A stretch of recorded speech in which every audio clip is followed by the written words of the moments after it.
riff. Hello, everyone. Welcome. Are we picking him up? Hello. Welcome, chat. We're not going to have anybody watching because we're not talking about anything but music, so. So welcome, Morbid Fury. Welcome, Jacob Pulino, or Pulion. Hello, Tom Edwards. Welcome, everybody. Rob warning. There's a Rob in this one.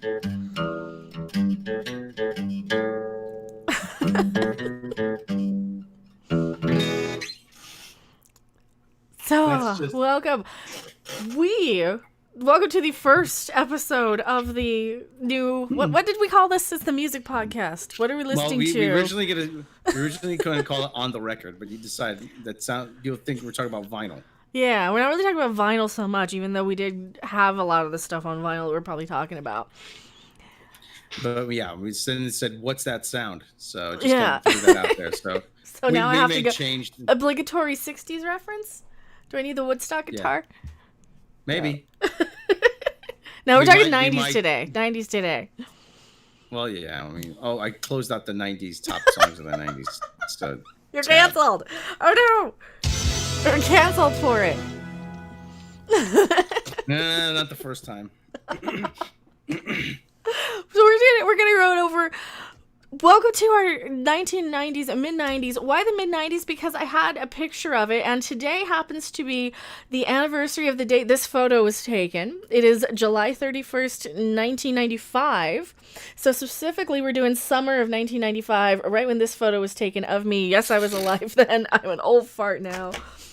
Yes, I was doing pretty much exactly what I'm doing now. And yeah, I have most of the same stuff in the background, too. Go figure. Oh, that photo, yeah. You showed me that photo. Oh, this one. Did you see it? Yeah. You showed me that photo. Yeah, so, and today is July 31st, 2020. 25 years later, I got old. Mm-hmm. We're talking about what we were listening to in the summer of 95. Well, first off, what was in the charts of summer of 1995? Oh, God, it was like, no kidding. The top song of the year was Gangster's Paradise by Coolio. Uh-huh. And it was Waterfalls by TLC, or as I call them, Tilk. Well, the only thing that came out of that was Weird Al did the parody "Don't Go Making Phony Calls" with all the Simpsons references, but that was more pop music. I was not a pop music sort of person. I mean, do we want to run down like the top of the summer? Hanson, was it Bop? Was Bop out then? No, Bop could not have been out then. Boy, they are never. Bob, how long until we ran? That was 2 years later. Okay, well, in 2 years from now on that show, when we get to the 2 years from now, then we'll do a rant on Bop. Boy, are they sorry they ever did that. Bop. Now center. We gotta center. Bop. Why are my fingers not fingering? Bopping. I don't know. Needs to center myself on this. Right. What were we listening to? Well, what was the most popular stuff? Because we can go over the summer charts for the alternatives. We were more alternative people. I almost put in the top songs of 11/95. I'm like, that boy, that's completely different. You're canceled again. Be like a lute song, you know. You're canceled again. TLC Tilk. No, Victor Broom. I call him Tilk. See. That was the pop music stuff. Yeah, Kiss from a Rose was one of the top songs. If you ever seen Community, there's a hysterical. No, I had to suffer through the song every year, all the time, every day. It was on all the alternative stations and the pop stations and everywhere, and on the radio, at the stores. If you'd work at a department store like I used to for a long time, you would hear it every single day. See, I've always been kind of a hipster. I was definitely a hipster in the 90s. What were you? What were the lesser sellers?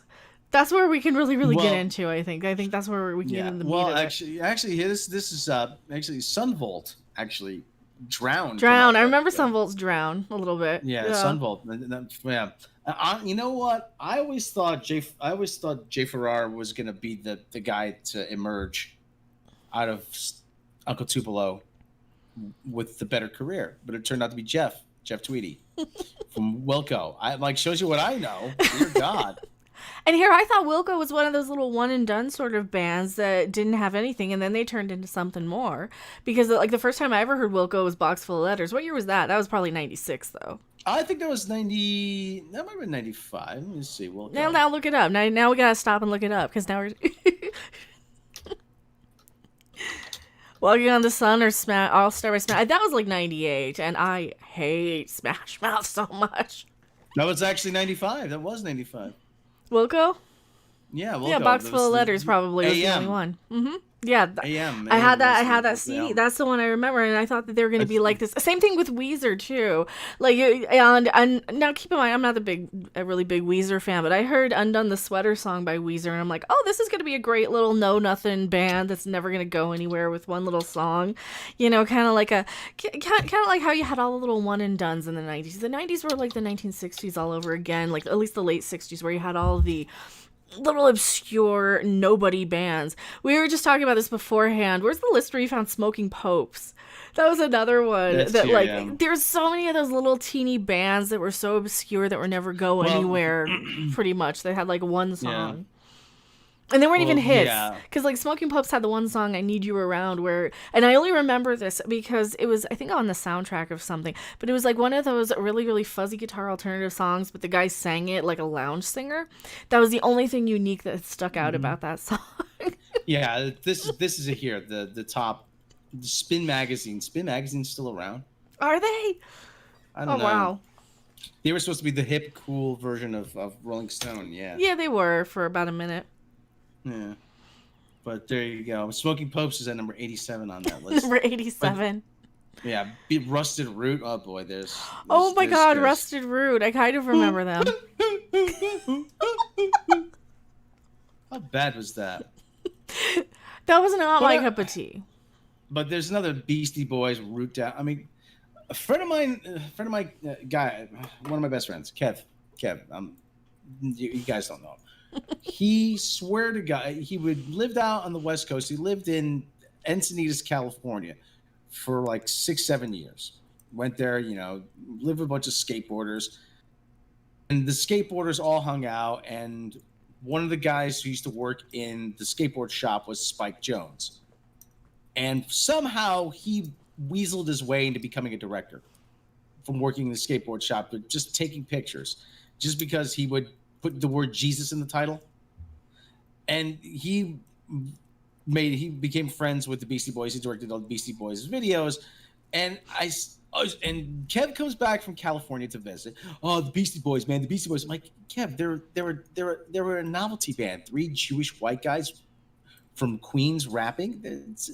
Come on, the joke's long stopped being funny. No, man, they're really good. I'm like, Kev, they're not good. And to this day, I will still say that Beastie Boys were not good. If you like them, fine, great. Nope. Yeah, it wasn't. No. The better version of the Beastie Boys. Now we're going off here already, but the better version of the Beastie Boys were a band that I actually do have the physical CDs.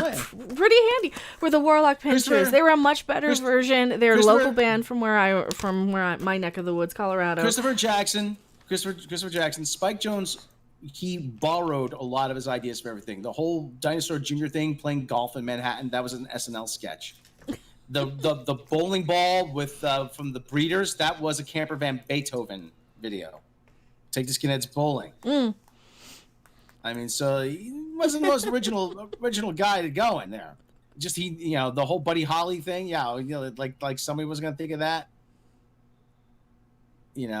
The Happy Days thing. Well, that's the thing with Weezer too, though, is like I'm surprised they had a second hit or a second single, because when they came out with Weezer, the first one was "Undone the Sweater" song, and I remember that one. I liked it, but I'm me. This is me liking it, being the complete music snob. Also, Matt G 250 Streamlabs. In 1995, I was listening to Slash solo album, Led Zeppelin tribute album, Batman Forever soundtrack, and I was actually listening to a lot of 60s. Let me see. I lost half of it. What else does it say? 60s, 70s music, and then to late 90s. Eventually, I listened to the 90s LOL.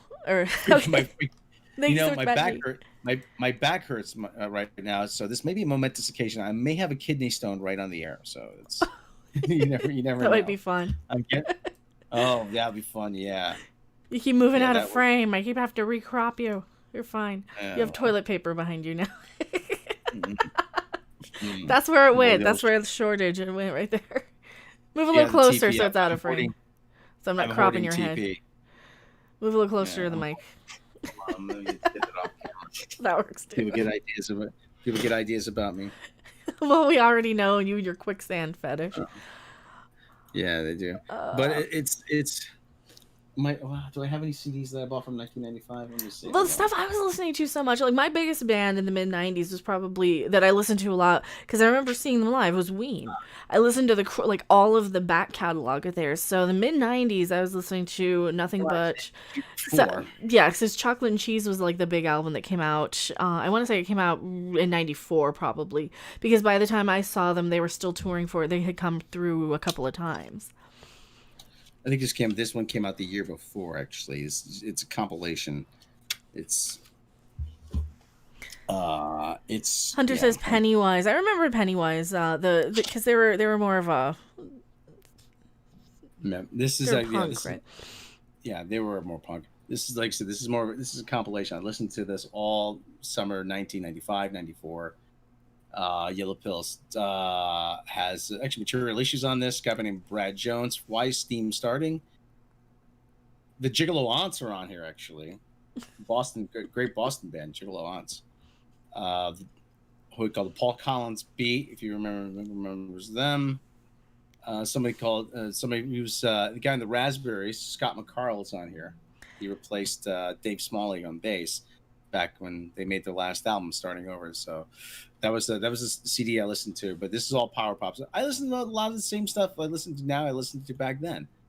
So I listened to a lot of Soul Asylum. Basically, I spent a lot of the summer of '95 being yelled at by a lot of people because my hair was really long at the time.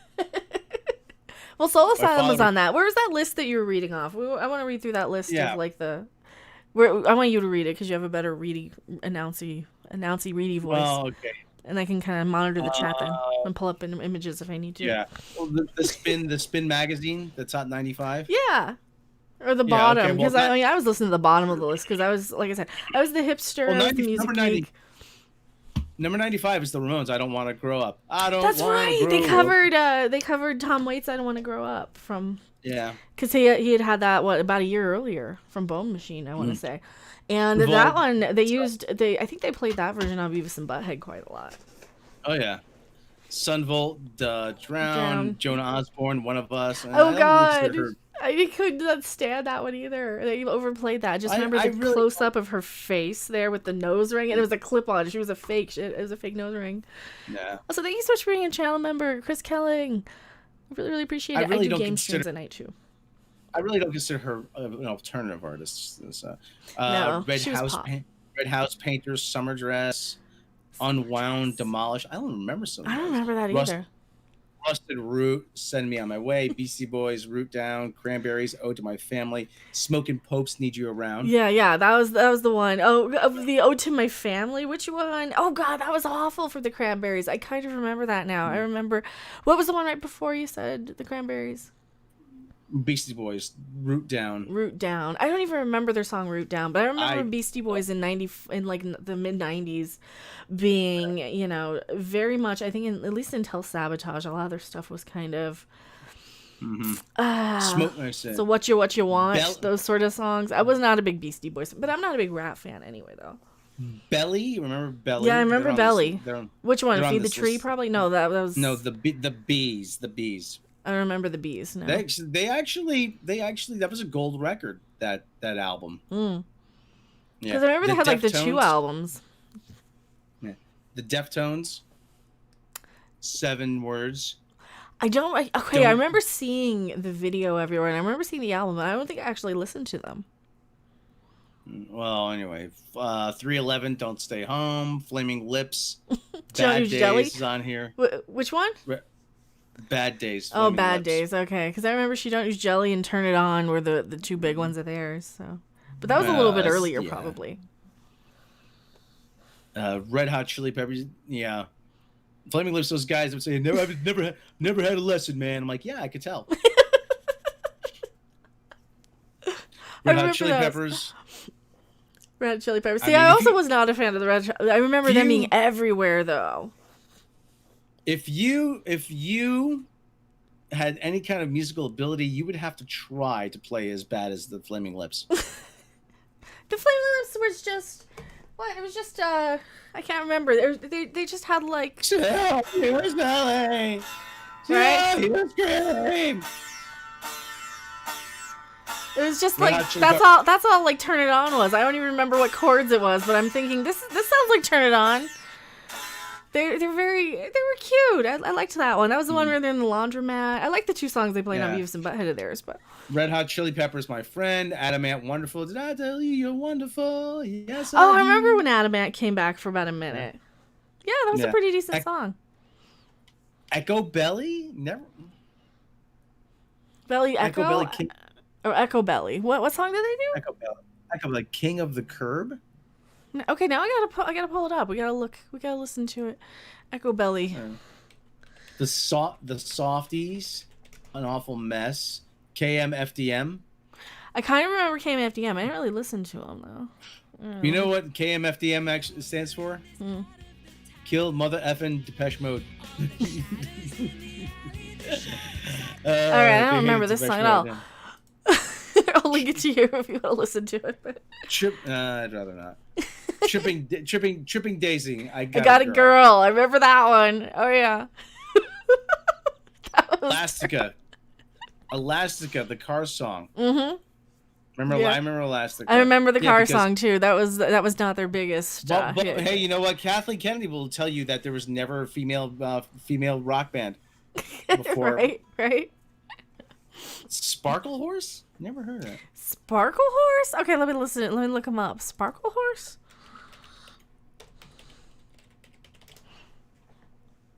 What Never song? heard of them. Sparkle Horse. Someday I will treat you good. Sad and Beautiful World, Radio Sessions, I Open This, Sick of Goodbye, Pig. Wow, I've never heard of this band. Teenage Fan Club is next on the list. About You. I have that album. Oh, and Chris Kelly, Yeah. thank you so much. $5 super chat. In the 90s, I learned about pop music from the Weird Al parodies. Absolutely. Oh, I've seen Weird Al so many times. He was so good. I remember, I believe when we talk about 96, we'll definitely get into Weird Al because he had a huge album in 96. REM. Now, next Back in one's your on this day. list is REM. Bang and Blame. I keep saying REM. I remember Bang and is- Blame. Oh, that was awful too. There's so I- many of these awful I don't obscure rem- songs. I always say REM is the turning point. REM was the time when there was no separation between the guy on stage and the guy in the crowd. Because up until then, rock stars were cool. You know, rock stars Well, were depending guys, on them. Depending on the rock star. Once MTV came around, you had the more image sort of thing, but then you always had guys who were cool anyway, like your Jimmy Page or your Richie Blackmores and stuff. You know, the guys on stage with the guitars back. But in the there's 70s, like Keith Moon would throw TV out the window. You know, the hotel. Mm-hmm. You know, you got guys that drive a Ferrari into a swimming pool. You know, it was a good time. Yeah, our Michael Stipe comes along. I'm really into animal rights. I'm a vegan. And then when he sang, it was just all this.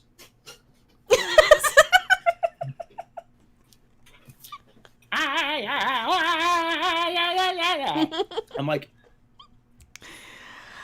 I'm not. that's me in the corner. That's me in the spotlight, losing my religion. You know, I'm like, there's nothing cool about him. You know, That's see how I the was listening to More Like Pictures. time. You know, I'm like. Diamond Dave would put on a show. Bowie would put on a show, and he was just up there. He was just. Come on, that's not cool. They were the activists of musicians, though, back in the day, they were. and you too. I never liked any of those bands that were like super politically, motivated. You know, like the Rage Against the Machine sort of bands. Anytime a band was like more politics than music, it's like just try and get laid already. You're a rock star. Is Rob pretending to be a Karen? Michael Stipe is the first Karen. He's the patient zero of the Karens. Michael Stipe is the first Karen. He's patient zero he's the Karen patient zero. Well, and the song "Bang and Blame," what album was that on? Was that on that's on the same album with Automatic. like Automatic for the People with Frequency Kenneth and all that crap and Night Swimming? It's on Monster. Oh, it's on Monster. Okay, so Monster. I remember when Monster came out, and yeah, the mid-90s had some really, really good stuff, and it had some really, really mainstream stuff, and all the mainstream radio stuff was like Bang and Blame or The Cranberries' Ode to My Family. Everybody remembers Zombie now, but people don't remember, and I didn't even like The Cranberries, right? They were a little too flitty and stuff for me back then, because I like music, like, I like more Monster Magnet and stuff. Like, what, didn't Monster Magnet, or that was 94 when Monster Magnet and Joseph Infinity came out, yeah. Massive Attack, Karma Coma is on this. Presidents of the United States of America, Slow Dive, Crazy for You. Who's Slow Dive? Who's Slow Dive? Prodigy. Prodigy, which song? Firestarter? No, the Prodigy, not the Prodigy. Poison. Oh yeah, same band. Veruca Salt. Oh, I remember. Is it Seether? It was probably Seether. No. Or Levelor. Number one blind. Seether's probably down lower on the list, up higher on the list, rather. Number one blind. Okay, yeah, because Levelor was one of the other songs. I saw them live in a festival. I saw them twice. I saw them once. I got in for free, and they were so bad that I demanded my money back. And then I got tickets for the Radio 104 Jingle Bell Jam with Veruca Salt and Everclear. I said, you know what? No way. They couldn't have been that bad. Maybe it was a bad night. Maybe it was just me. Maybe I had they a were couple shit. of drinks. They were. Oh my God. It was like watching four people who had never played together in their lives. The same with Everclear. Everclear, every freaking song they played, Everclear was. Wait.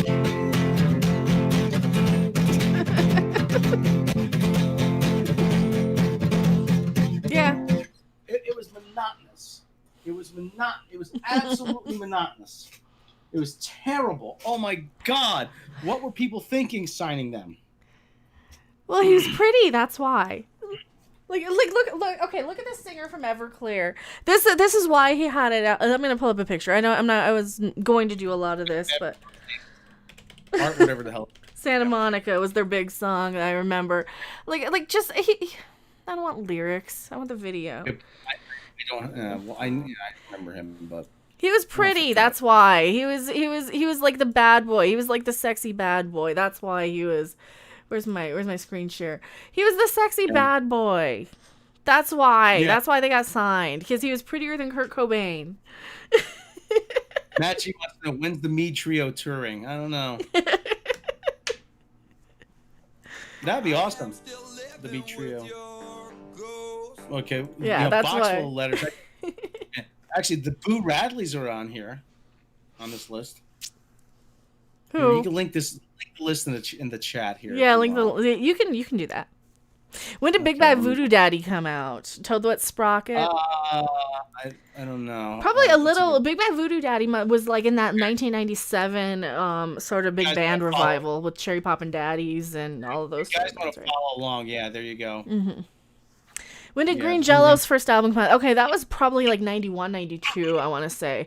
Because they had the video, and the only way to get the physical thing was you had to buy the music video, the VHS, because I remember I bought it when it came out, before they had an album. And you got a free cassette, like the cassette version of it. It wasn't really free. And then they had the whole album, and then they had to change the name because of legal reasons, so they had to change it to Green Jelly, which is pretty much the same thing. It's just not the brand name, so... Mr. Bungle. Mr. Bungle was good.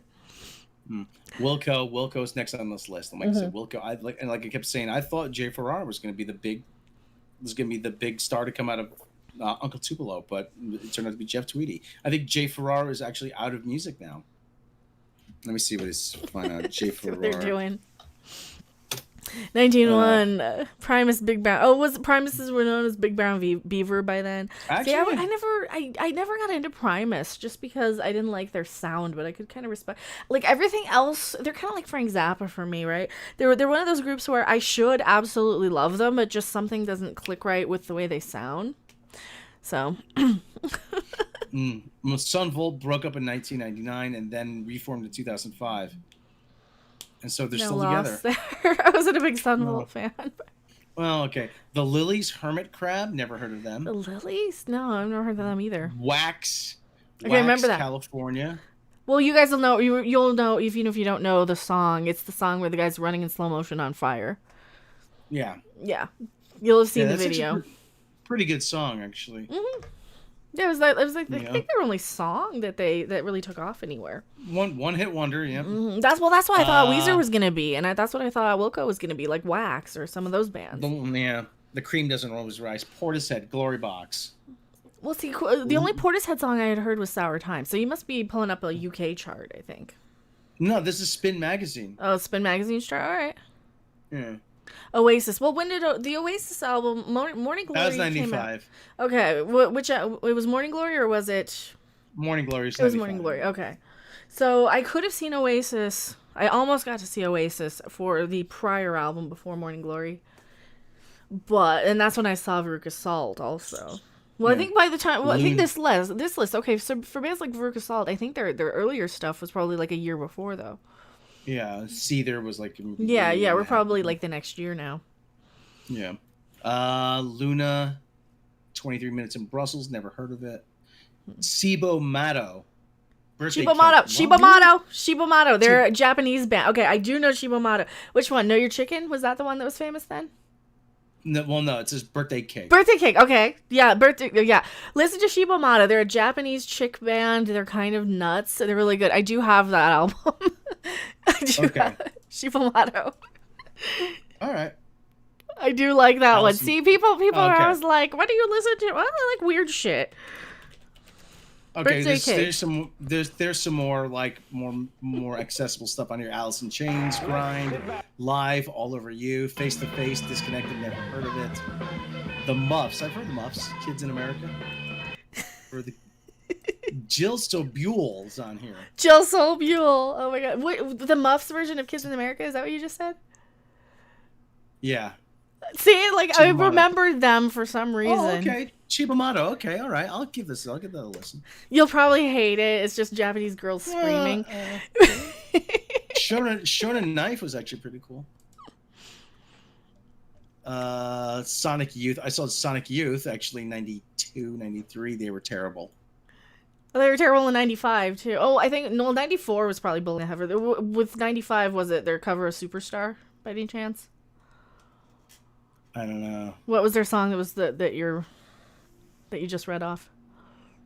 The Diamond Sea. Oh, the Diamond Sea. Okay, I do like that one. That was the later album because the where I kind of came in and heard about them was Bull in the Heather, and that song was terrible. And then I'm like, okay, this is garbage. I don't like this song. So they were more interested in making noise than actually playing anything. Well, the Diamond Sea was actually pretty good. Any other like Thurston Moore songs, I think, were really a lot better. They were more listenable. They were more songy. Because anytime you had King Gordon on, then I mean, she's not a singer. She's a vocalist, but she's not a singer, right? So anytime you have her kind of moaning through the songs almost, and then you kind of almost need the noise to kind of counteract her deep tones. But then Thurston Moore's stuff, he comes in and he's like really whispery, so that's why I do really like the Diamond Sea. That's one of the songs I'll still listen to of theirs. And their cover of Superstar is really, really good too. I also like You're Gonna Hate It. He did on one of his solo albums, he did a song about Yoko Ono that's really good. But Yoko Ono and really good are words that should never be used in the same sentence. Oh, you're too mean. You're too mean to Yoko. I don't think I'm mean enough. Silverchair, Tomorrow. Remember that one? Yes, because they were close to my age. Oh God, and I think Jerry from Devo actually directed one of their videos. I think he directed. He didn't direct Tomorrow, but he directed Freaks, right? Their Freak Show, something off their second album. I think so. Kid had an eating disorder though. From Silverchair, I didn't hear about that. Yeah, but so they were okay. So Silverchair, behind the band Silverchair, they were an Australian group of like teenagers. This was their first song, and how they got their name Silverchair, I think they took it from two bands who were like at the top of the charts in Australia. So they took Silver and Chair and pushed it together, and then they had that first album Frog Stomp, and Tomorrow was a huge hit. Yeah, the kid. The kid was, kid had eating. He was bulimic. That kid. Mm. Yeah, poor, that voice should not have been coming out of that head. I'm sorry, as the kid's voice is way too deep for being like 15 years old, whatever it was. Yeah. Here's one. That dog. He's kissing Christian. It's like three Okay. chicks. Okay, And a that dude. dog had a shtick. That's how I remember them. They would harmonize like 1940s singers. That was their only shtick. And like they had one song, "Hey Old Timer," where were all in hot dog on a stick outfits. So that's the only reason I remember them. They were not that great, but No, I guess they had a second song. The Offspring, Gotta Get Away. Yeah, I remember the Offspring. They were so overplayed. I wasn't a huge Offspring fan either. Corner Shop, 6 a.m. Julander Share. Oh, here we go. Here's number 50. Here we go. We can start getting into the shit now. Counting Crows, Rain King. I read this piece in Rolling Stone. That's one of those singers. Yeah. Now listen, Mr. Jones and me. I read this thing. Talk about a guy who's nowhere near as cool as the people in the audience. Right? He looks like freaking Sideshow Bob.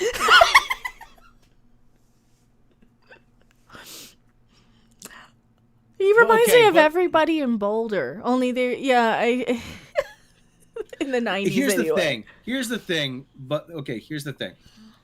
I read this piece in Rolling Stone actually a few years ago. This guy was trying to make the case that Counting Crows should be talked about. No. In this, well, that's what I said. They just shouldn't be talked should be talked about in the same with the same kind of reverence as other bands in the 90s as were. He said, "Oh well, they should be talked about. They should be in the upper echelon, just like Nirvana and Green." No. Shut up, you idiot. No, they weren't. They were not good. Not at all. Soul Asylum was better. I mean, yes, like, okay, if you want that kind of, because at least Soul Asylum had songs. They at least had the Mr. Jones and me. It's between that one and what was the other one I hated? It wasn't a Counting Crows song. Little Miss Can't Be Wrong. Who did that one? Do you remember that one? The Spin Doctors. I hated them too. I couldn't stand either of those because I thought they were pretty much the exact same. So it's like there was like the cool alternative bands, and then there's like, oh, this is just not cool. Okay, the kind of sad alternative. All right, now you have Dave Matthews Band Ants Marching. See, I saw Dave Matthews live because Big Head Todd and the Monsters opened for them, and this was in I think '95 probably. They just went on a little too long with Ants marching. Okay, it's like the ants have been marching for about 45 minutes now. Can you get a magnifying glass already, or some Raid something? Knock over the hill. They've been marching for a while. It's getting a little old. I like the song Satellite, though. That was a pretty good one of theirs. Yeah. Chemical Brothers featuring Tim Burgess, Life is Sweet. Like I said, I remember Chemical Brothers. I remember Super Chunk. Detroit is a Skyline. Archers of Loaf. I remember Archers of Loaf.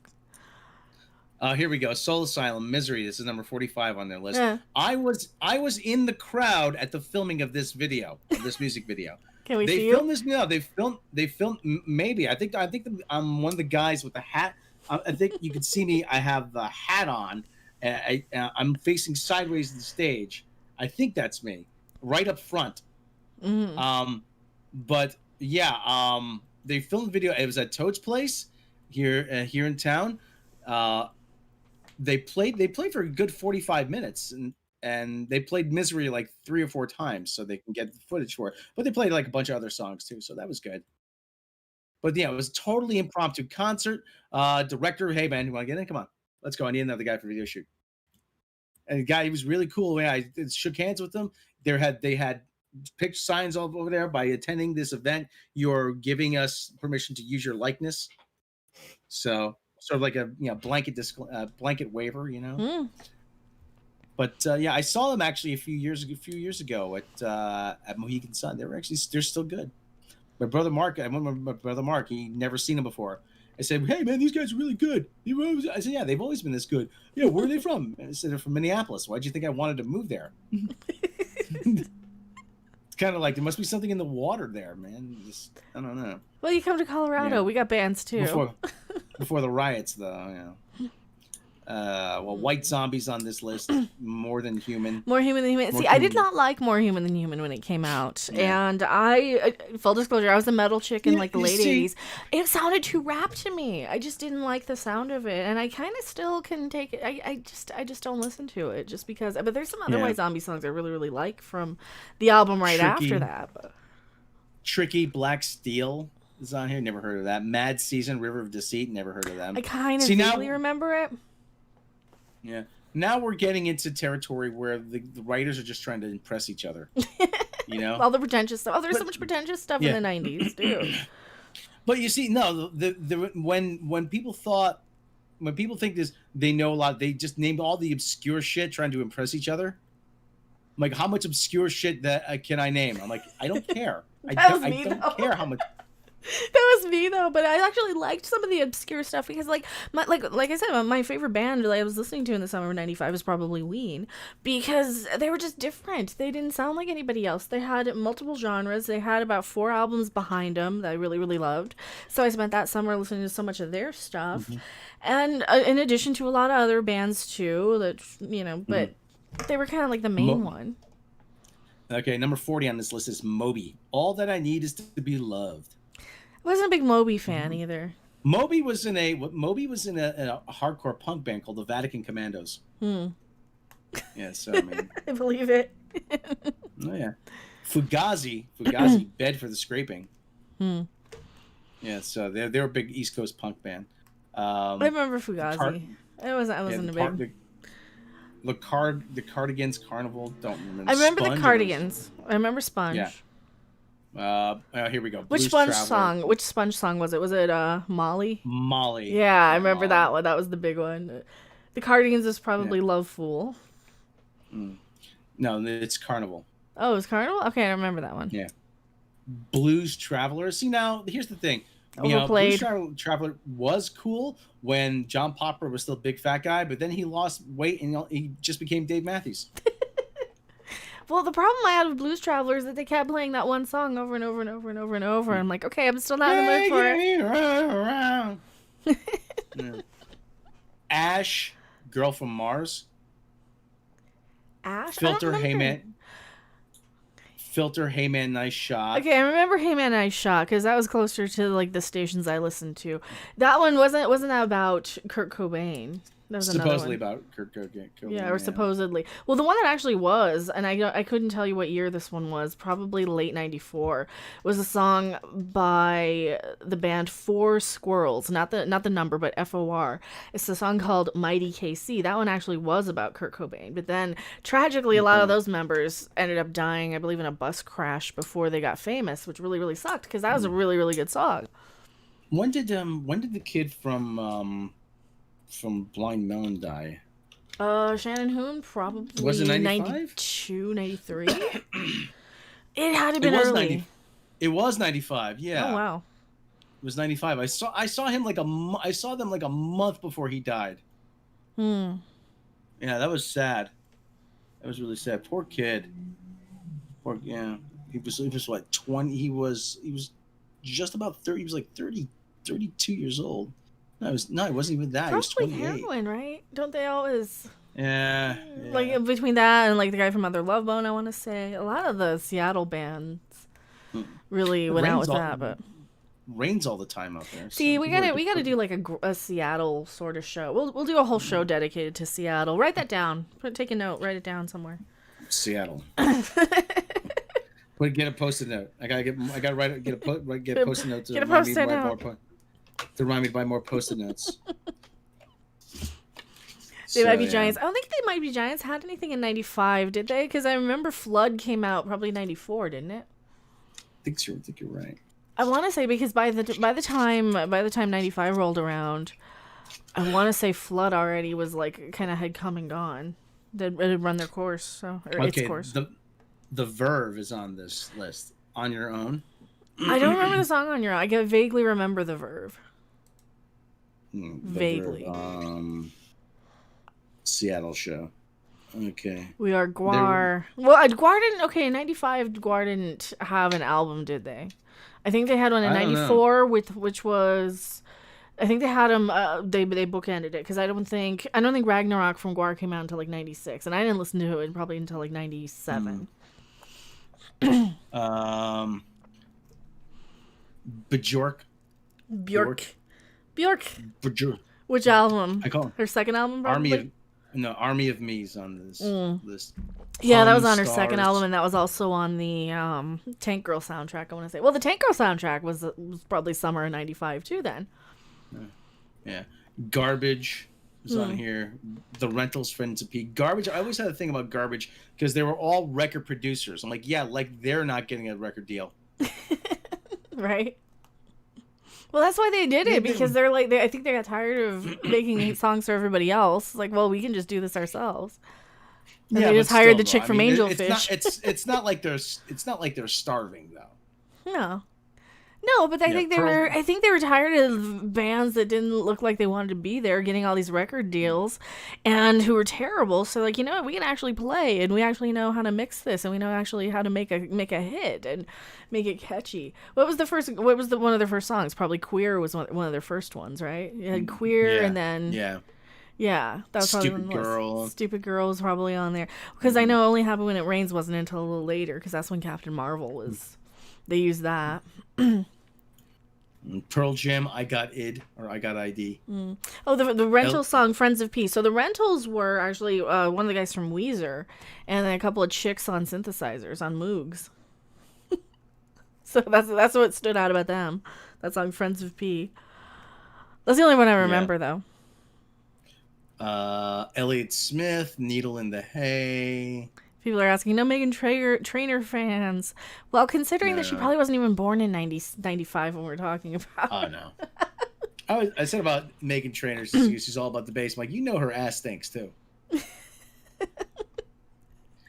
Bad Religion. Well, Bad Religion, okay, which album was that a year before? I want to say that was about a year before. The 21st Century Digital Boys, probably 94. Because that's about when I saw them live, was for that album, and that was late '94, so like December. Keep going. Bush, everything Zen. I remember Everything Zen.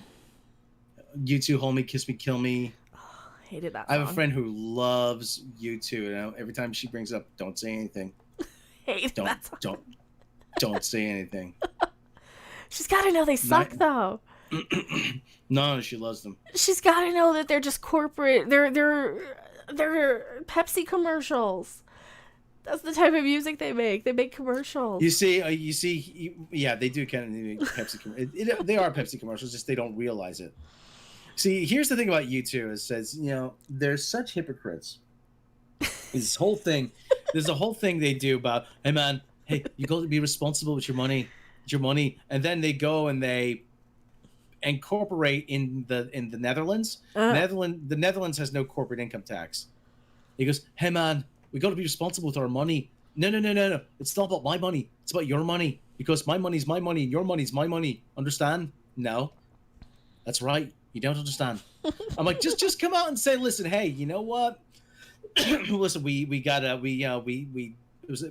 a business decision. And they talk about fairness and taxation in Ireland, and the rich paying their fair share. But then they go and they tax shelter in the Netherlands? No, screw you, man. No. You don't get to play that game.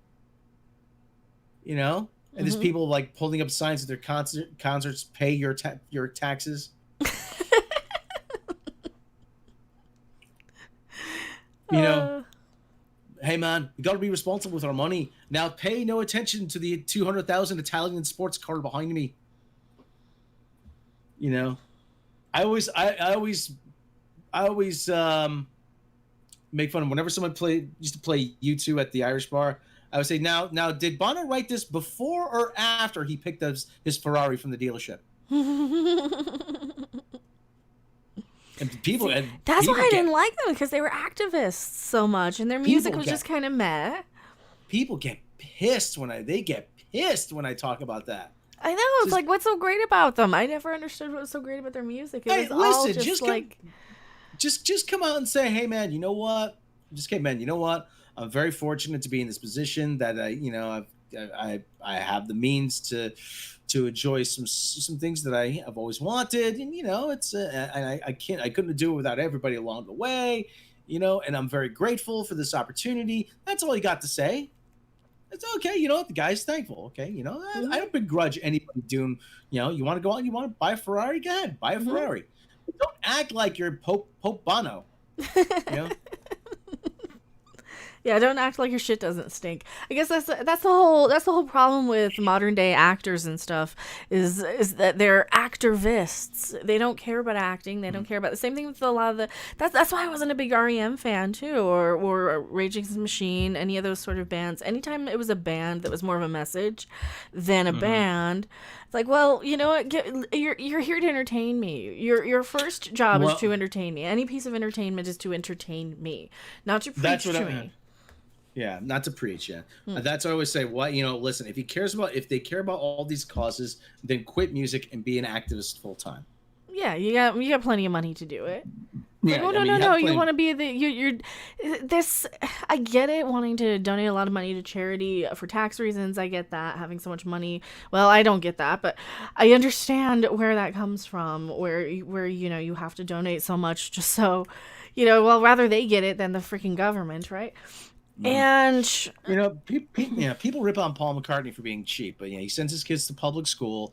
He lives in a relatively modest house because he just said, listen. I had a very humble upbringing when I was young.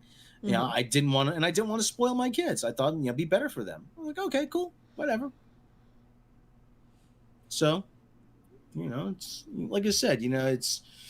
Like I said, I don't begrudge somebody if they wanna buy a Ferrari, or if you want to. Hey man, listen, it's your money, man. You earned it, okay? But like I said, don't get on my case because I'm not, kicking in $5 to, it's for to save the whales or whatever it is.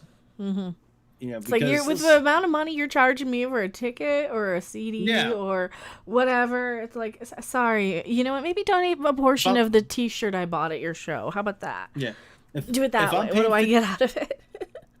If I'm paying $50, if you're paying $50-$60 for a T-shirt and you're paying like $150 for the ticket, man, I think I've done my part. Right? Yeah. But or I just stay home and I just give this money directly to the charity, and you can go F off, right? Why don't I spend $200 directly to charity rather than going to see you? Mm-hmm. There you go. Foo Fighters. Okay, back to the list. Foo Fighters is on the list. Stick around. Okay, we know. I'll stick around. Well, that's another one that Jerry from Devo directed. And see, here's the thing with the Foo Fighters, it was so mixed. It was so overmixed. I never really got into like the big wall of sound sort of stuff, and that was the problem. And yeah, that was the one that Dave Grohl did right after Nirvana, and he was playing all the instruments on it, and it was very much he sang everything, played all the instruments, wrote all the songs, and like, okay, they're fine. But the problem with Foo Fighters is I've always had, and I still have, is that they're very much background music that nothing really sticks out. The only one that really stood out was Big Me, and we'll get to that probably for 96, but Supergrass, All Right. Oh, I love Supergrass. All Right was 95, summer of 95. Yeah. Oh, see now, Supergrass. That's gonna be a part of a Britpop. We got to do a whole Britpop show that covers all the bands I really, really love. Supergrass is definitely one of those, because I mean, I can get into the next album after this, probably a little bit more, but the song All Right was really great because it didn't sound quite like it was bright, it was fun, it was different. It comes in with just the piano. You've got these really heavy, thick British accents of these guys. It was really fun. Do you remember the song? Yeah. Okay. Yeah. I'm a huge Supergrass fan. At least like the first couple albums of theirs. Love those two albums of theirs so much. But that'll be in a whole Britpop thing. Yeah, Collective Soul is on this. Collective Soul. See, I didn't like Collective Soul either. December. Well, December Yeah. wasn't as bad as the Heaven Let Your Light Shine Down one, because I remember listening to that No. at the time. I'm like, okay, first off, it's a little too religious for my taste. Second off, it just reminds me of the theme from one of those 80s shows. What was it? What was the one with Sherman Hemsley and he was in the church? That one. That show. Oh yeah. That's what it reminded me of. I'm like, great, church music. Yeah, Yeah. I was also listening to quite a lot of like Misfits, Danzig, stuff like that. I was listening to a lot more darker punk back then. So it's not like you can't see one of my posters from back in the day. Actually, there's one here on the that I remember. Yola Tango is next up on I this remember list Yola here. Tango a little bit, yeah. Yeah, somebody always say, "Oh yeah, you look like one of the guys from Yola Tango." I'm like, "Yeah, maybe you've had an accident." Everclear, okay. The other offenders on this list, Everclear, they sucked. Like I said, terrible. They still play them on the radio now, and there was only one song I even kind of liked was "Heroin Girl" was kind of alright, but I can't because it kind of sounds like classic rock. That's why and he was pretty. That's why he was very MTV friendly. When everybody else was kind of looking at their feet, and they were like, they looked like Pavement. Yeah. With the bands who looked like Pavement, and you had somebody who looked like Everclear or Gavin Rossdale for whatever his name is from Bush. You had those guys come out, and they were pretty. Matt G149 Super Chat, thank you so much. Blur, the Universal. I never heard of that song. No, well, the Blur stuff, I think this was probably like right after Park Life, I want to say. We'll get into Blur and Oasis and Supergrass and Pulp and a lot of the 90s bands on British. We'll do a whole British. The Folk Implosion? Never heard of that. I remember Folk Implosion. Is it the song Natural one? Yeah. That's the one. You'll know the song when you hear it. It was on the kids soundtrack. Oh, I hated that movie. I didn't like the movie either, but I liked the soundtrack. Well, I liked that song from the kids soundtrack. The thing is, I've known people like that, and I wouldn't want to hang around with them for 2 hours. Yeah. So, yeah, God, I mean, I remember the song. Better than Ezra, good. Okay. I remember that. PJ Harvey, down by the water. Down by the water. I remember it here. You'll remember. PJ Harvey. I used to like that song "Man Size" just because I used to like her. You know, that she was had this skimpy little top on. She was sitting in her underwear and a tank top, and she'd jiggle. Yeah, exactly. Yeah. I remember the video. She's got a nice rack. Yeah, I used to say. Rancid, Ruby Soho. Yeah, I like Rancid. They were pretty good. They could not sing, man, I liked them though. They were a good band. Yeah. Guided by Voices, Game of Pricks. Guided by Voices. I kind of remember Guided by Voices, but I wasn't a big fan of theirs. So. Yeah. Okay, now we're getting to guys like a couple guys. Matthew Sweet, Sick of Myself. I remember Sick of Myself being pretty big. Matthew Sweet, the club like I said, club near me, Toads. It was 1997. They booked Brit wuss rockers James. Remember that song? Yeah. The fire on fire. Then he goes. Yeah, they booked those guys. Matthew Sweet had the only day open. Matthew Sweet was the same date. That's the only day he had open. Then those guys, James, canceled. And then by the time they canceled, he had taken another gig, and I haven't seen him since. I'm like, you mother effers. And ever since then, I'm like, I hate those mother effers. I hate kids. Every they play that song and I'm like, oh, I can't stand this. Why can't I stand? And I said, because they screwed me out of a Matthew Sweet's show. That's why. Well, it's not their fault. I'm like, yeah, it is their fault because they booked a gig and they canceled. Yeah. We're the same, Matthew Sweet. I remember that one, Baby, We're the Same. I remember that song. Have you seen Matthew Sweet lately? He looks like, oh my God, he put on a lot of weight. I'm like, I'm really worried about his health. I really am. And it's not a body shaming thing. I'm like, the guy just put on way too much weight. I'm like, what happened? I don't know if he's a compulsive eater or some medication that caused him to gain weight. but it's not good. I mean, he did an album with Susanna Hoffs called Under the Covers, where they did some covers of their favorite songs, and there's tiny little Susanna Hoffs and there's huge Matthew Sweet sitting next to her. I'm like, yeah, this is making me sad. Let me show you. Like I said, we're not body shaming him, but when he did the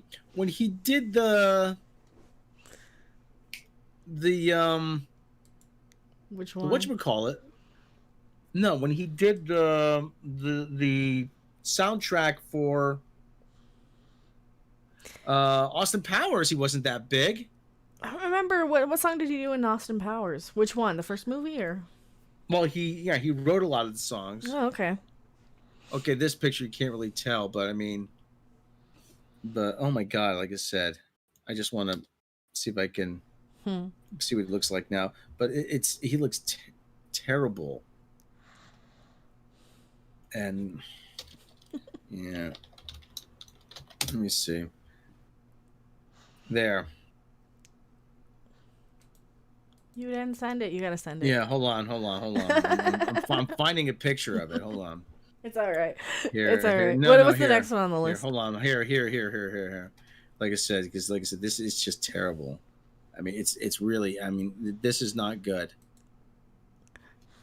I mean, that's how Biggie is now. Open link.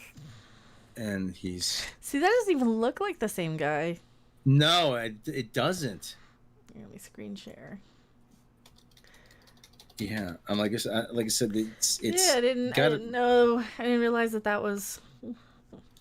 Yeah. What kind of guitar does he have there? I don't know. All right, what's the next one on the list? He used to play a lot of like a lot of Rickenbackers and Gretches and a lot of Les Pauls. Goo Goo Dolls names on the list. Yeah.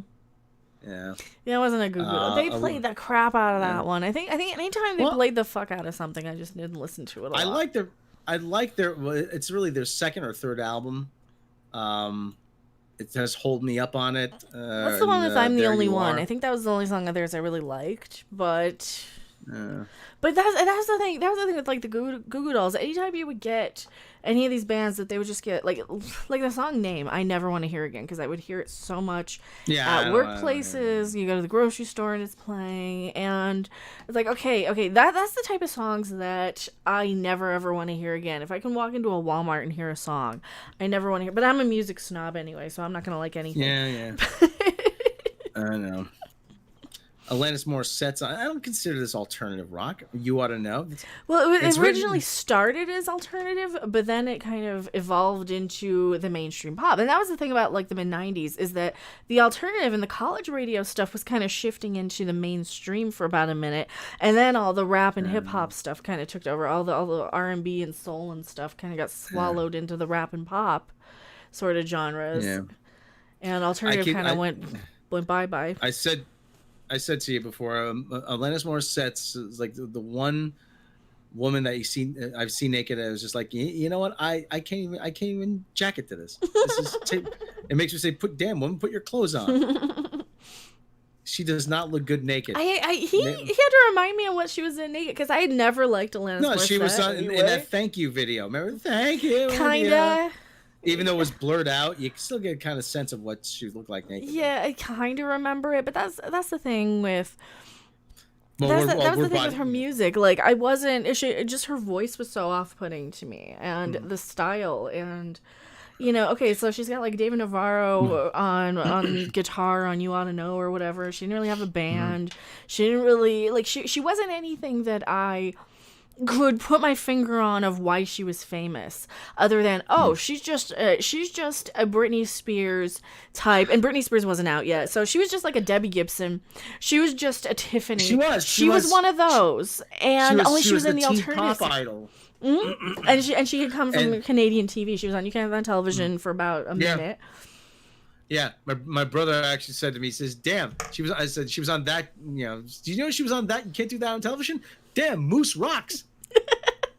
She was a moose, though. That was the problem. I love know, Get she Out was a- Television. That's one of my all-time favorite shows. But no, I barely remembered her because she was on so late in the series too. Now the thing about Alanis Morissette though is that she was basically just ripped off Liz Phair's album and her whole shtick of I I'm a hate miserable dumped chick, and okay, well, I already heard it before. I hated Liz Phair. I hated. She wasn't Liz that Phair. great either. They No, overplayed the fuck out of she was Supernova too. I kind terrible. of liked her. I kind of liked her a little bit after I saw her live because I'm like, oh, okay, she's not so bad on some of the stuff. But then, but they played Supernova so many times, and I just couldn't stand it on MTV. They played. Matt G, you can't do that on Star Trek.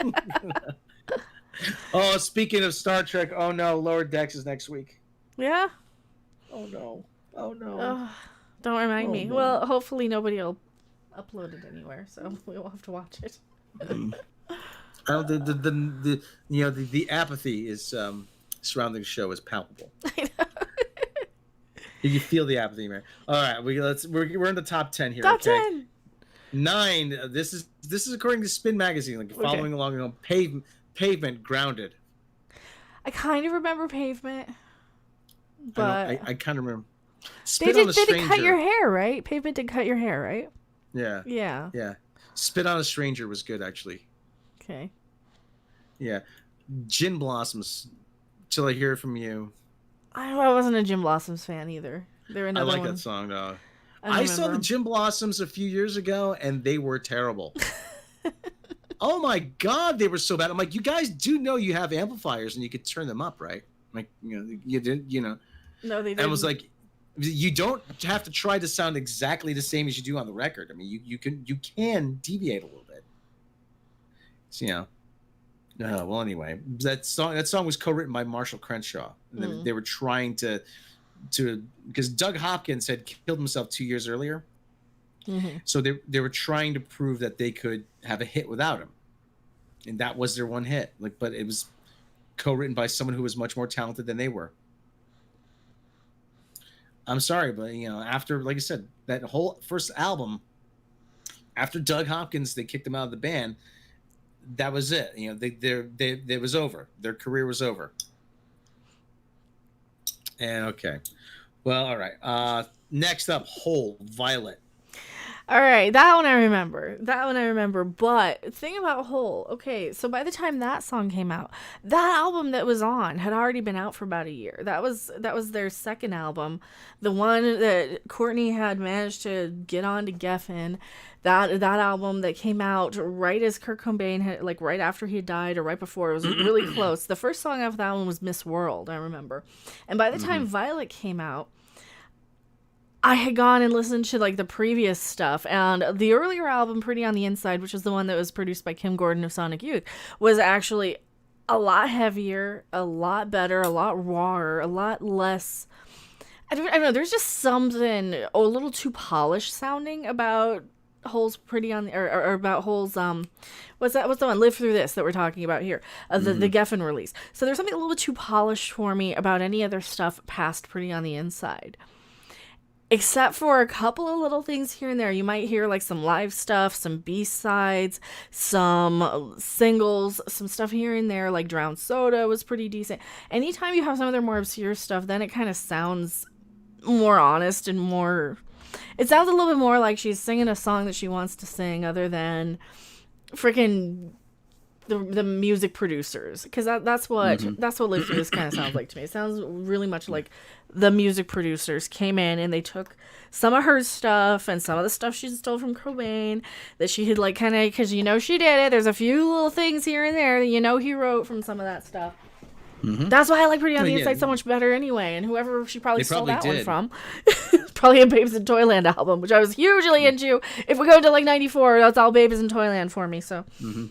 Like the story I keep telling about Babes in Toyland. I used to know a guy who lived in Minneapolis. They were at a party, and the lead singer of Babes in Toyland was there, and she threw her hands down his roommate's pants. And so I love Babes in Toyland. Like- They're one of my favorites still. Yeah. I can still. I was probably listening to them a lot in '95 too, but to be perfectly honest, but like '94 for sure, I was listening to a lot of their stuff because I think by '95 they didn't have, or was it '96 when they had their next album? Because I think they had like one in '94, then '96. So we're gonna have to slide them in another show because I can go on and on about them forever. They're one of my favorites. Who's next? Radiohead, fake plastic trees. Almost said fake plastic cheese. I remember that one. Radiohead. I kind of like it because it kind of reminds me of Pulp in a lot of ways, and I'm a huge Pulp fan. Just the video, like the visuals, where he's getting pushed along in the shopping cart that they stole from the Pulp video for common people. Can we talk about Pulp? No, instead of the Radiohead. Hold on. Well, Instead of wait a second. Radiohead. I can't. I don't like Pumpkins. Smashing Pumpkins, Bullet with Butterfly Wings. I bought their first CD, Gish, and then I traded it in. Yeah. Yeah, it's about as much as I could take. Yeah. That's kind of. I listened to Gish after the fact because Bullet with Butterfly Wings was so big, and then I listened to that album with all that. Well, okay, which album was Bullet with Butterfly Wings? That was the double album, right? So you had Siamese Dream before that one, even. So we're on their third album with Bullet with Butterfly Wings. Weezer, Say It Ain't So is on here on this list. Yeah, I kind of remember that one.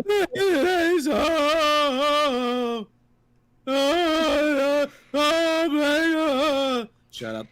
Weezer Say It Ain't So is like it's kind of like one of those songs like a Wonderwall or any other songs that are like a Zombie that people go into karaoke nights or like open mic nights and they play those songs and you just want to shoot yourself in the head because you hear the same bad version of the same song over and over again by 20 different people. This is why I can never listen to Hallelujah or Hurt or any of those. I was listening to a podcast actually. It was Majority Report, Sam Cedar. And somebody was saying that when they were in Europe, they were at a karaoke bar, and they sang the theme from Sentence. Talk about songs you want to kill yourself when you listen to the theme from Friends. I was like, I've had enough of it. And they sang the theme from Friends on karaoke, and everybody in the place starts getting up and dancing and singing along. And I'm like, what does it matter? You don't like Friends? You don't like no, I like Friends just. And they were going, no, I like Friends just fine. It was 20 years ago. Like so. It's like, I'm tired of it. They love Friends. They love Friends in Europe. Oh my God, they love. When I was in Norway, there was a girl that they were having auditions for the X Factor there in the hotel, and there was a girl there. She's, you're from New York. I just tell people I'm from New York, just because it's easier to explain. Oh, you're from New York. Oh, I want to go to New York and I want to eat ice cream out of the container like on Friends. I'm like, you could do that here. I'm like, you can do that anywhere. You can do that anywhere in the world. Like, there's not really nothing special about it. Just buy ice cream, get a spoon, and dig in. I mean, that's all right. I didn't know they did that on Friends, but I never watched it. I heard one advertisement for Friends, right? And this was before it came out, right? So it said, the new hit show. It hasn't aired yet. That was enough for me. Yeah. I'm like, I see what you're doing. Well, this is it was a hit me. with test audiences. Yeah. So, I mean. Well, I know. It's just like I knew it wasn't going to be fun. I'm the hipster, remember? This is me in the 90s. Well, you know what it was. So few sitcoms featured 20-somethings back then. That's part of it. Yeah, Usually it was a couple in their mid to late 30s or in their early 40s with a couple kids. Guy hates his job or whatever. Mm-hmm. Crap. They're showing actual people fresh out of college, for a few years trying to, get their footing in the world. I mean, that was revolution. But now everybody wants to be fucking Friends. Give it a rest already. All right. This is the moment. See, I was a Corner Gas fan, though. That was, I like that. This is the one you've been waiting for. Yes. So they decided to throw you a bone on this one. Number 3 on this list is Pulp, Common People. Okay, I'm happy. They gave me a good one.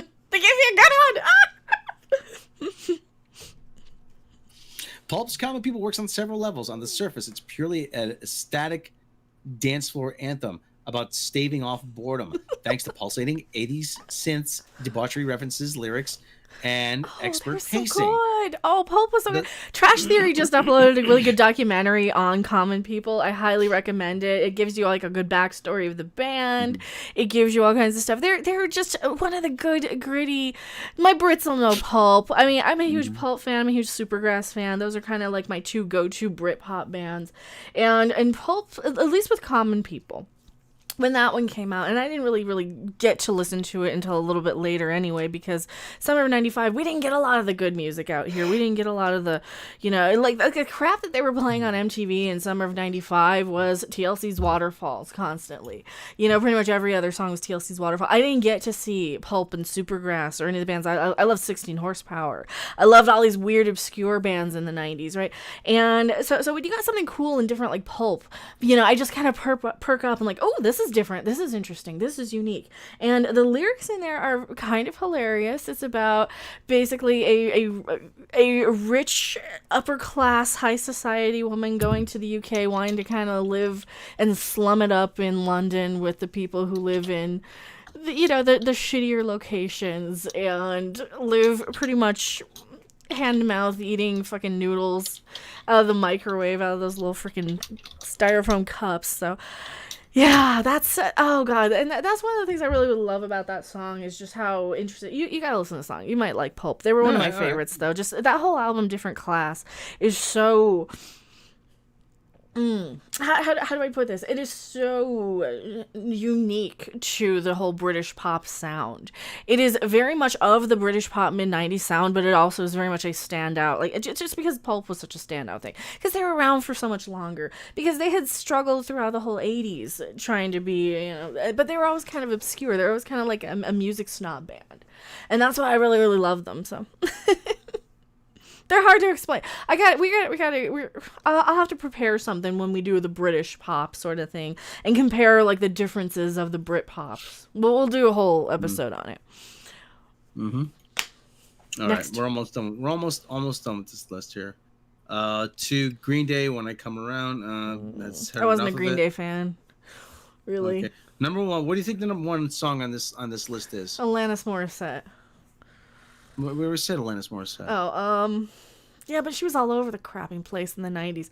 And she was one of those where I'm like, okay, this CD's going to be in the bargain bin in a week.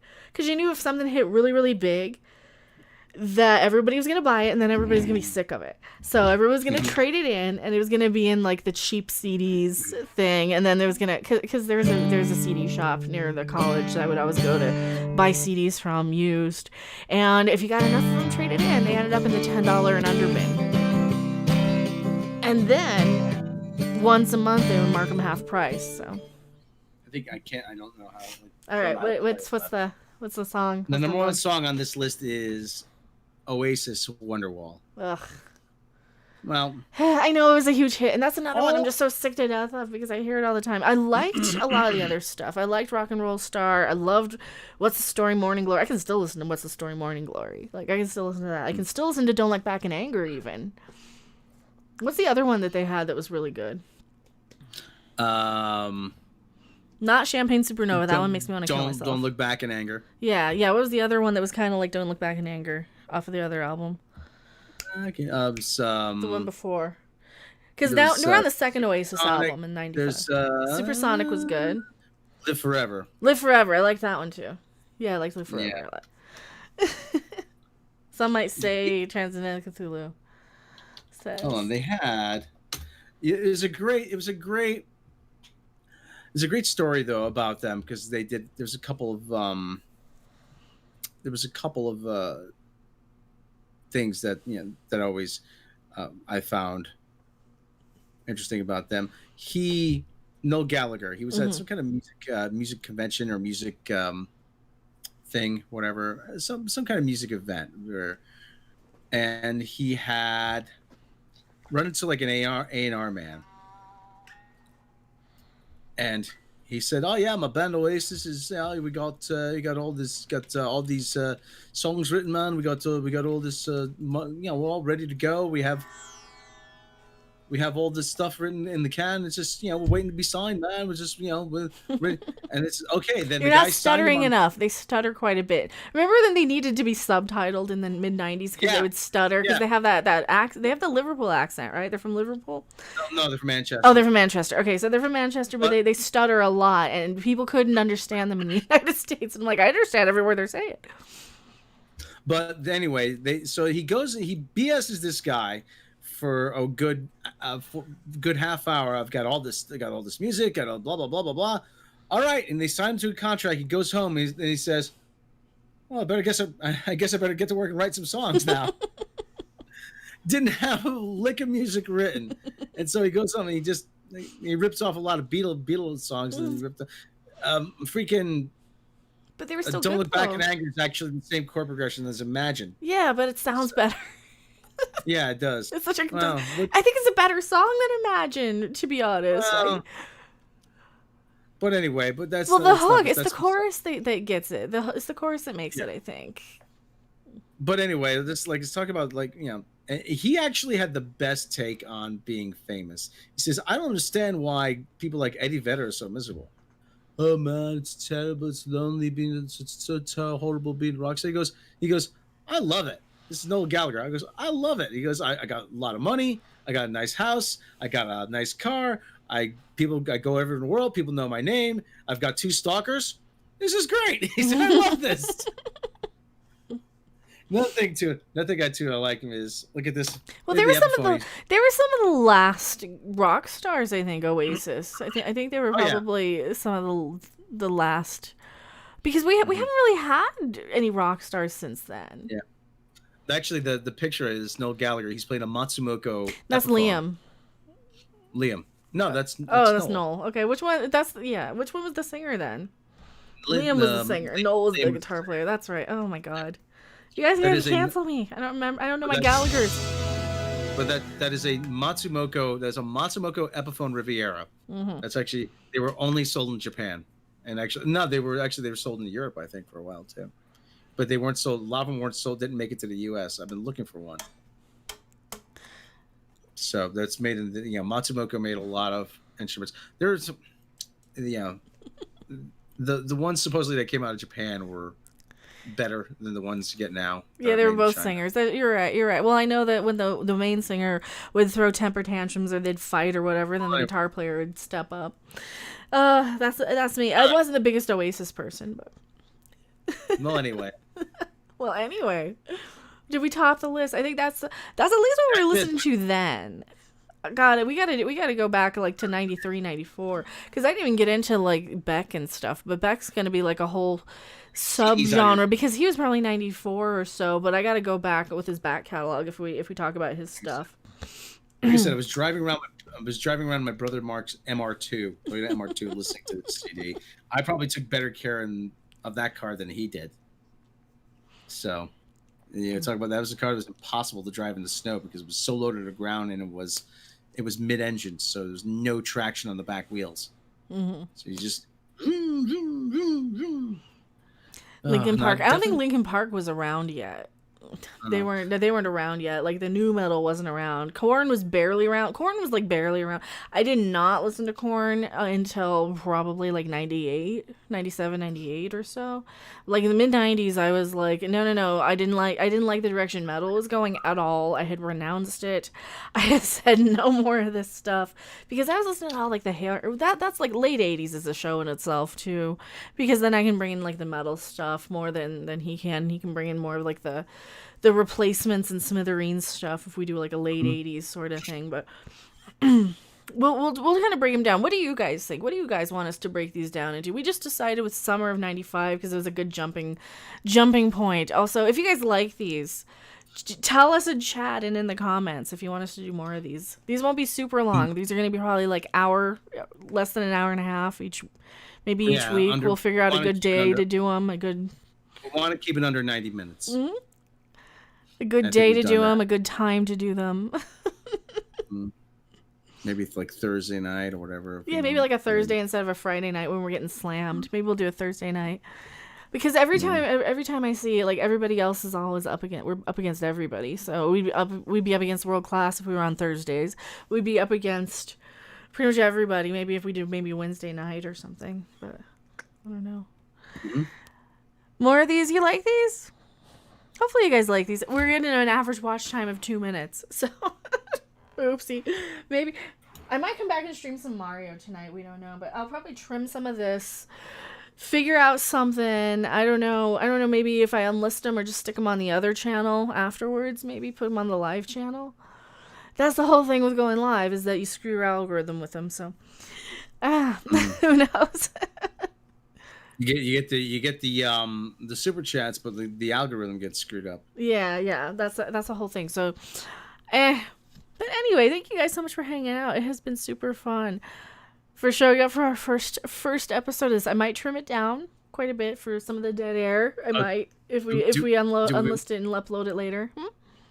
Do we want to play the new warning? The new warning that I uploaded. So we've gotten some complaints about me being on. Yes, but then you'll be in the video and then they'll click off of it. I can show you the warning. Let me. Oh, I got to put it on the other screen. So I got to put it. We're gonna lose you though if I do it. All right, so we're gonna lose you.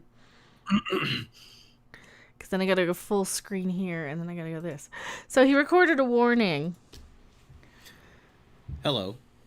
The following video does not feature me, Rob Robot Shlomo of Midnight's Edge. But if it did, you could be rest assured that it'd be a damn good one. Praise be to Bob, hallowed be his name. So that was the video. So now I can't use it though, because then people would be mad, because then they'd be like, but yes it does, you lied, you just lied to me, or whatever. So now you're on camera again. I know. Use the hand. But thank you guys so much. What did we miss? What bands did we miss? Because we could talk about a lot of other ones too. So you did the warning. Yeah, he did a warning. Tell us what bands we missed in the comment section below. I will probably unlist this until I can trim it down to something a little bit more reasonable. I'll probably trim out all this screwing around at the end. We will figure out a way to make it a little bit more structured too. Maybe I'll have some more clips and stuff thrown in. Who knows? Do you guys like these? This was just a test, just to see if you want. Yeah, maybe you can invite other people on. Who knows? You know. It's all right. And I'll try and play more clips too if we do them. Okay, everybody. But thank you so much for watching. Have a fun night. Stay safe. Go smash the like button on your way out, and we will see you guys on the next video, live stream, or wherever. Bye. Bye. Thanks for watching. If you liked it, make sure to hit that like button, and if you want to see more, don't forget to subscribe. See you in the next video. Bye.